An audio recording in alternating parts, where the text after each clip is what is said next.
Would you look at the time? It's 10 to 5. It's time to go to the movies.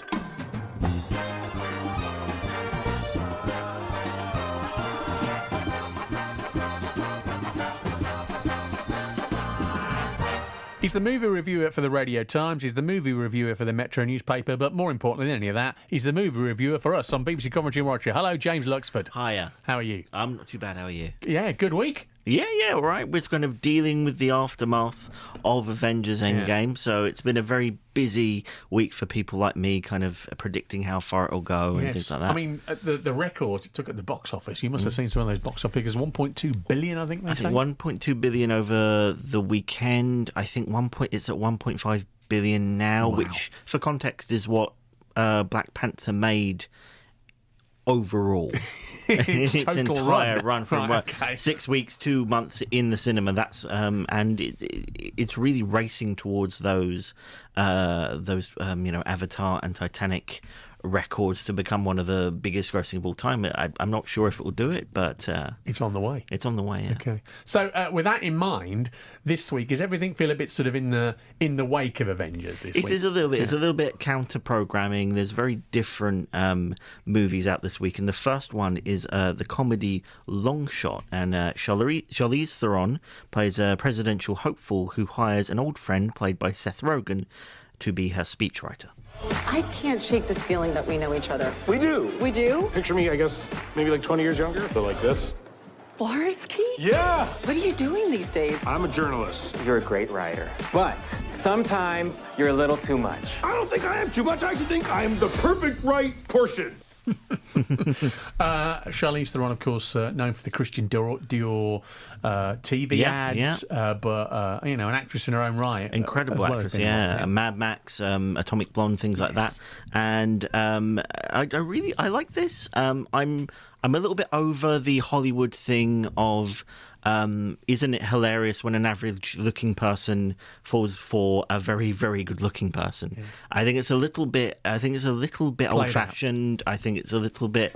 I think only perhaps it's one of those things that I think only perhaps Hollywood screenwriters finds hilarious. Nonetheless, they do make a great team. Charlize Theron has a real kind of secret ability to just be very funny on screen. She's normally kind of this statuesque kind of A-list Hollywood superstar, action star. She's got a real knack for comedy, and obviously Seth Rogen is Seth Rogen. It's not going to stick around too long in your memory, but I think it's a really sort of pleasant kind of romantic comedy. Okay, that's Long Shot. Next up, Natalie Portman has a new movie. Yes, she stars in a drama about a troubled pop star called Vox Lux. It's a weird world we live in. And the way I've chosen to live my life, please don't follow me, goes against some people's views on things. Straight away I'm thinking, is it like Lady Gaga? It's a little bit, yeah. Right, There's okay. and it's not a bad thing. There's a concert at the end which is incredibly well choreographed and filmed, and really feels sort of in that ilk. But this is about it opens with a very violent scene. It's about Natalie Portman's character becomes a pop star off the back of a national tragedy. So it's kind of almost a satire of our obsession with celebrity, how people become famous through bizarre means, and what it does to them. And I really loved it. It's very different. If you most of the audience for Endgame aren't really going to get an awful lot from it. It's a very strange kind of quirky indie drama, but I really loved it. I really liked Natalie Portman. She plays the older version of the pop star. We see her at two stages of her life, and Natalie Portman is her at kind of the end of the road almost. The damage has been done, and she's this very bratty diva. And I think she has so much fun with it, and I really had fun with her performance. It was just so over the top. And you said they're indie quirky, yeah, and that could be Natalie Portman's description, couldn't it? A little she really bit, sort of yeah. suits her, do you think? Yeah, I think there's been comparisons drawn between this and Black Swan, which she, of course, won the Oscar for a few years ago. It's not quite the same film, but it is perhaps maybe in the same, well, when I was young, in the same section of the video shop. Okay. Of In the that Blockbuster. kind of slightly more left field independent drama. Jude Law's in it as well as a kind of sleazy record manager, and he's enjoying a really great renaissance in his career as he gotten a bit older, and I think is no longer the romantic hero and has made a lot of interesting choices. Okay, good stuff, James. And before we let you go, a home entertainment pick for the weekend? Yes, the HBO documentary Andre the Giant, a documentary about the famous wrestler, which looks at his life and also his film career. And from Grenoble in the French Alps, weighing 477 pounds, the eighth wonder of the world, Andre the Giant.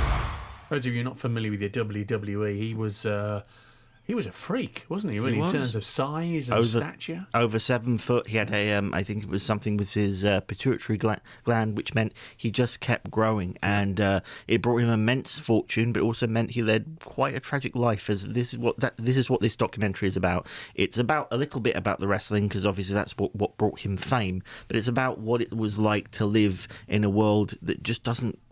You don't fit in, taking a flight, going to the loo, it was really kind of a tragic story. And as well as the inside sort of wrestling things, there's his film career. Obviously he was part of the classic 80s film The Princess Bride, and you've got people like Billy Crystal and Rob Reiner and Robin Wright all talking about making that film with him and how gentle he was, a real gentle giant, but also the troubles he faced. So I think a really fascinating story, whatever you know about wrestling or movies. James, good to see you. Thanks very much indeed. James Luxford's reviews you can read every week in the Metro newspaper, the Radio Times, and hear him every Thursday afternoon here around 10 to 5 on BBC Coventry and Warwickshire.